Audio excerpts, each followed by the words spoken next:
মুখৰ আলচাৰ হ'লে আপুনি অসুবিধা পায় নেকি? জানক এই ৰোগৰ কাৰণ আৰু লক্ষণ।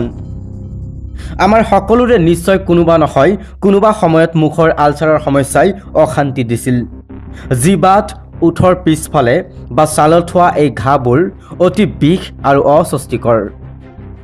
আলচাৰ হ'লে খাদ্য গিলিবলৈ বা পানী খোৱাটো অতি কঠিন হৈ পৰে।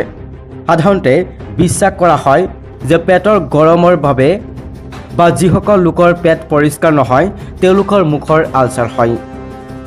কিন্তু যদি আপোনাৰ সঘনাই এই সমস্যা হয় তেন্তে ইয়াক সহজভাৱে নল'ব। বিশেষজ্ঞসকলৰ মতে পেটৰ সমস্যাৰ উপৰিও কিছুমান গুৰুতৰ অৱস্থাতো এই আলচাৰৰ সৃষ্টি হ'ব পাৰে, যাৰ বিষয়ে জনাটো অতি প্ৰয়োজনীয়। সাধাৰণতে কিছুমান সহজ ঘৰুৱা উপায় বা ঔষধৰ এটা বা দুটা ড'জ খালে ফুহা আৰোগ্য হ'ব পাৰে। কিন্তু যদি আপুনি সঘনাই এই সমস্যাত ভুগি আছে তেন্তে নিশ্চিতভাৱে ইয়াৰ বিষয়ে চিকিৎসকৰ পৰামৰ্শ লওক। ব্ৰাছ কৰাৰ সময়ত হঠাৎ আঘাত পোৱা বা মুখত সংক্ৰমণৰ বাবেও বহু লোকৰ কেঞ্চাৰ ঘাঁ হ'ব পাৰে। এই অৱস্থাৰ বিষয়ে অধিক বুজা যাওক। বাৰে বাৰে আলচাৰ হোৱাটো কিয় গুৰুতৰ সমস্যাৰ লক্ষণ বুলি গণ্য কৰা হয়? মুখৰ আলচাৰ সহজে চিনাক্ত কৰিব পাৰি। এইবোৰ সাধাৰণতে আপোনাৰ ওঠ, দাঁতৰ আলু, জিভা, ভিতৰৰ গাল, মুখৰ ওপৰৰ অংশ সৰু সৰু ঘাঁ হিচাপে দেখা দিয়ে। ফুহাৰ প্ৰান্তৰ চাৰিওফালে ৰঙা বৃত্ত থাকিব পাৰে। আলচাৰৰ চাৰিওফালে ফুলা। ব্ৰাছ কৰাৰ সময়ত বিষ বেছি হয়। টেঙা, নিমখীয়া বা টেঙা খাদ্য খোৱাৰ সময়ত হোৱা বিষ। মুখত ফুহা ওলোৱাৰ বিভিন্ন কাৰণ থাকিব পাৰে।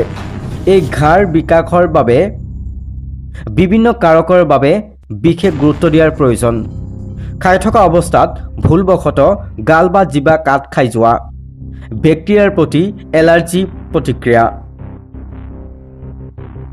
ভিটামিন B20ৰ অভাৱ, টুথব্ৰাছ সঠিক নহয় বা টুথপেষ্টৰ উপযুক্ত ব্যৱহাৰ নহয়, কমলা, আনাৰস আৰু ষ্ট্ৰবেৰী আদি এচিডিক খাদ্যৰ অতিৰিক্ত সেৱন, পিৰিয়ডৰ সময়ত হৰমনৰ পৰিৱৰ্তন, মানসিক চাপ, টোপনিৰ অভাৱ, মুখত ভাইৰাছ, বেক্টেৰিয়া বা ভেঁকুৰৰ সংক্ৰমণ।